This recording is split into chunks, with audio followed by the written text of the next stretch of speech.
পড়ে গেলাম, কিয়ামতের দিনে তো অবস্থা খারাপ, কি জন্য আল্লাহ এত কঠিন শাস্তি দিবেন, জাহান্নাম সৃষ্টি করেছেন ইত্যাদি। সত্যিকার অর্থে কিয়ামতের দিন না থাকলে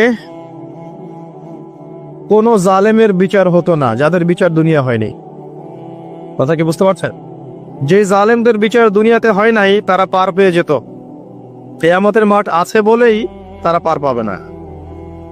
আর যে মাজলুমরা দুনিয়াতে কেঁদেছে, দুনিয়াতে কষ্ট সহ্য করেছে, সাফার করেছে, তাদের জন্য সুসংবাদ কিয়ামতের মাঠ, তারা সেখানে প্রতিদান পাবে ইনশাআল্লাহ। এজন্যই কিয়ামতের মাঠের দরকার ছিল, না হলে সব জালেম কি হতো, পার পেয়ে যেত, যারা দুনিয়াতে বিচার পায়নি। তো এর জন্য সৎ মনের দরকার। যদি মানুষের সাথে জড়িত বিষয় থাকে তাকে ফেরত দিতে হবে।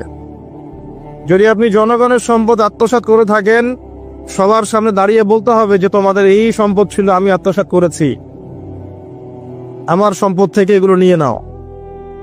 তারপরে জান্নাতের প্রশ্ন আসবে, তার আগে নয়। এত সহজ নয়। তাহলে কিয়ামতের মাঠে উঠে দেখবেন কিছু কিছু মানুষের ঘাড়ের মধ্যে দেখবেন রিলিফের মাল আছে। হ্যাঁ, কিয়ামতের মাঠে উঠে দেখবেন কিছু মানুষের ঘাড়ে রিলিফের মাল আছে, টিন আছে, গম আছে, চাল আছে, ত্রাণ আছে। নবী সাল্লাল্লাহু আলাইহি ওয়াসাল্লাম বলেছেন, যে যেটা আত্মসাৎ করবে সেটা নিয়ে কিয়ামতের মাঠে উঠবে। হ্যাঁ, কেউ যদি একটা গরু আত্মসাৎ করে থাকে, গরু তার ঘাড়ে থাকবে। হ্যাঁ, গরু নিয়ে হাঁটবে সে। কেউ যদি ছাগল আত্মসাৎ করে থাকে, ছাগল থাকবে ঘাড়ে। কেউ যদি কারো জমিন আত্মসাৎ করে থাকে, জমি, ওই এক তবক হলে 7 তবক চাপিয়ে দেওয়া হবে। তবক মানে তো বোঝেন, তবাক আইন তবাক, কোরআন পড়ে দেখেন। এর জন্য দুনিয়াতে হকটা মেটাতে হবে, এটা খুব ডিফিকাল্ট। ওমর রাদিয়াল্লাহু আনহু একবার একজন বেদুইনের বুকের মধ্যে লাঠি দিয়ে আঘাত করেছিলেন।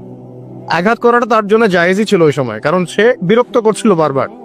ওমর রাদিয়াল্লাহু আনহু রাষ্ট্রীয় বড় দায়িত্ব পালনে ব্যস্ত ছিলেন। এই সময় একজন বেদুইন এসে তার জামা ধরে টান দিচ্ছে, দিয়ে বলছে যে আমার কথা শোনেন, আমার কথা শোনেন।